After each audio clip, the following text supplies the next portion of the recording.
অনেক চেষ্টা করেছি, তবে নামাজে কিছুতেই মন স্থির রাখতে পারি না। হাজারো মুসলিম ভাই বোনের এই একটাই অভিযোগ। তাই গত কয়েকদিন ধরে ভাবছি আপনাদের সাথে নামাজে মন বসানোর কিছু অসাধারণ ট্রিক শেয়ার করব, যেগুলো ব্যক্তিগতভাবে আমি নিজেও অ্যাপ্লাই করে থাকি। তো চলুন শুরু করা যাক। 1 নাম্বার হচ্ছে, নামাজের মাঝে ভবিষ্যতের চিন্তা বাদ দিন। অর্থাৎ নামাজের পর কি করবেন এটা নামাজের মাঝে চিন্তা করা যাবে না। শুধুমাত্র বর্তমান নিয়ে ভাবুন, নামাজ নিয়ে ভাবুন। আর 2 নাম্বার হচ্ছে, নামাজের মধ্যে সূরা, তাসবিহ, তালিম সব কিছু ইত্যাদি ধীরে ধীরে এবং অর্থ বুঝে বুঝে পড়ার চেষ্টা করা।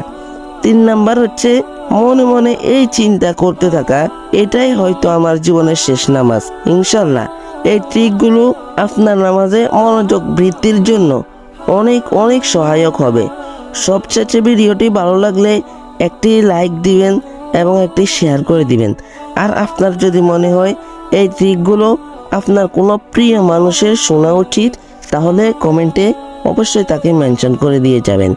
আর আমাদের ভিডিওগুলো এরকম সব সময় পেতে আমাদের চ্যানেলে চোখ রাখতে পারেন। ওকে, আল্লাহ হাফেজ।